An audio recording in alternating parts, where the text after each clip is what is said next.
fruit flan. Alright, we've made our sweet short crust pastry prior in our other video. Now it's rested for 30 minutes. We're going to pin it out and then look at lining our flan ring. Okay, so just minimal flour, just enough so it doesn't stick to the bench. Move it around so you can keep a nice even shape. Roll it out nice and evenly. Once it starts getting a little bit larger to handle, that's when you want to start rolling it over the rolling pin, and you're less likely to have any accidents by ripping it, tearing it, or anything like that. Okay, we just want to press into the corners there and make sure that our flan pastry shell is nicely evenly pressed in. Okay, I'm going to roll over the edge, give a nice even finish. Grab a little excess piece of the pastry, give it a good dusting in flour, and then we're just going to press in just nice and gently right into the corner, and that's just going to give it a nice consistent even edge. We want to dock the bottom of our pastry so we can get ourselves a nice even crust at the bottom. Don't want uneven rice. Let's prepare a cartouche and our baking beans and rice. Okay, then we want to rest our pastry for 30 minutes, and that's just to prevent any shrinkage when we go to bake it. It's just to relax the pastry and you get yourself a real nice even edge. Okay, you want to bake for about 12 to 15 minutes just to set the edges. Then you want to remove the cartouche and the baking beans and then pop it back in the oven for another further sort of 10 minutes just to dry the pastry case out. So you want to completely cook it.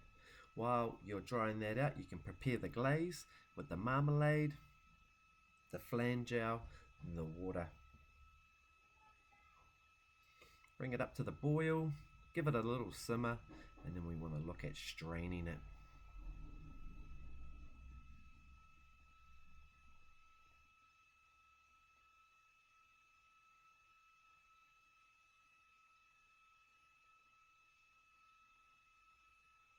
Just want to take out the little apricot chunks. So we got ourselves a nice smooth glaze. Pass it through a sieve. And then once that's cooled down slightly, we're going to brush this over our top of our fruit flan just to prevent any oxidization. Nice smooth consistency. Okay, so now we're going to prepare our fruit for the top of our fruit flan.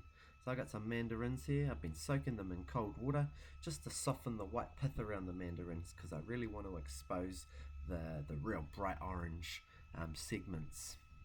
Okay, once that's all done, I got my creme patissiere, which you guys would have watched in another video. It's nice and cooled, and then now we're going to put it in our pastry case and spread it out nice and evenly with a palette knife. Okay, alternatively, you can also grab a piping bag and then pipe that in nice and evenly too. Okay, nice and even, nice and smooth. Alright, so we've got ourselves a nice filled pastry case. So let's start preparing the fruit of the first part. So we're going to slice the banana nice and thin. Okay, keep it all in order so then when you place it around, it comes in order. Nice and evenly.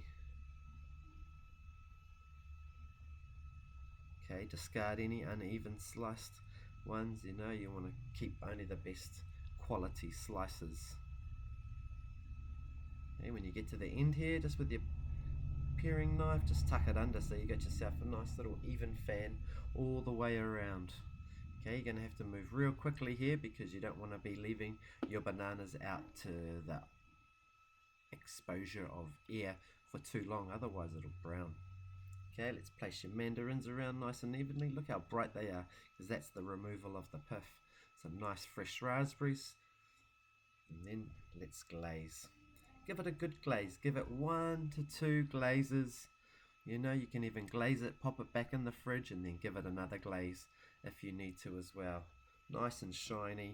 And this is just going to keep the storage life and keeping your tart in pristine condition.